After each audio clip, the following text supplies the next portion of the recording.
আজ শুক্রবার সাপ্তাহিক বন্ধ। আমি চলে আসছি কারণ বাজার। সবজির বাজার দর নিয়ে কথা বলছি। কোন সবজির কত দাম আমি একটু জানিয়ে দিতে চাই। বেগুন বিক্রি হচ্ছে 80 টাকা থেকে 90 টাকা কেজি। এখানে রয়েছে জালি কুমড়া 80 টাকা পিস। এখানে রয়েছে শসা 80 টাকা কেজি, ভেন্ডি 80 টাকা কেজি।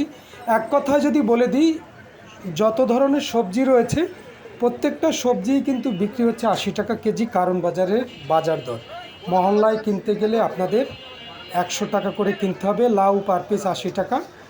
এই পটল আজকের বাজার দর ছিল 90 টাকা। তো আমি একটু সামনের দিকে যাব, সেদিকে রয়েছে বরবটি, সেটাও 80 টাকা কেজি। তো আজকের বাজার দরে আসলে বিক্রেতারা যারা বিক্রি করছেন তারা বলছে যে বৃষ্টির কারণে নাকি সবজির দাম বেড়ে যাচ্ছে। গাজর 120 টাকা। এখানে টমেটো রয়েছে, টমেটো 100 টাকা থেকে 120 টাকা কেজি। কাঁচামরিচ আজকের বাজার দর বিক্রি হচ্ছে কারওয়ান বাজারে 200 টাকা কেজি। এগুলো কিন্তু আমাদের বাংলাদেশের কোনো মরিচ না, এটা হচ্ছে এলসি করা, ইন্ডিয়ার থেকে আনা, যেটা বলেছেন বিক্রেতারা। তো সামনে রয়েছে পেঁয়াজের বাজার, রসুন, সেটার দামও একটু বলে দিতে চাই। তো আমি একটু সামনের দিকে যাব। এখানে আমাদের দেশি রসুন বিক্রি হচ্ছে 120 টাকা থেকে 130 টাকা কেজি। আদা 240 টাকা কেজি বিক্রি হচ্ছে আজকের বাজার দর।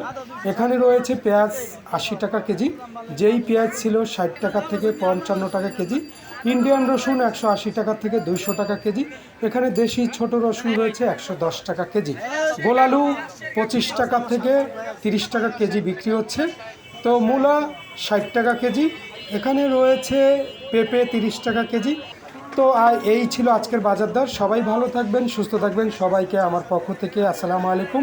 ভিডিও ভালো লাগলে কমেন্টস করবেন, শেয়ার করবেন, লাইক দিবেন। ভালো না লাগলে ডিলিট করে দিবেন, আমার কোনো অসুবিধা নেই।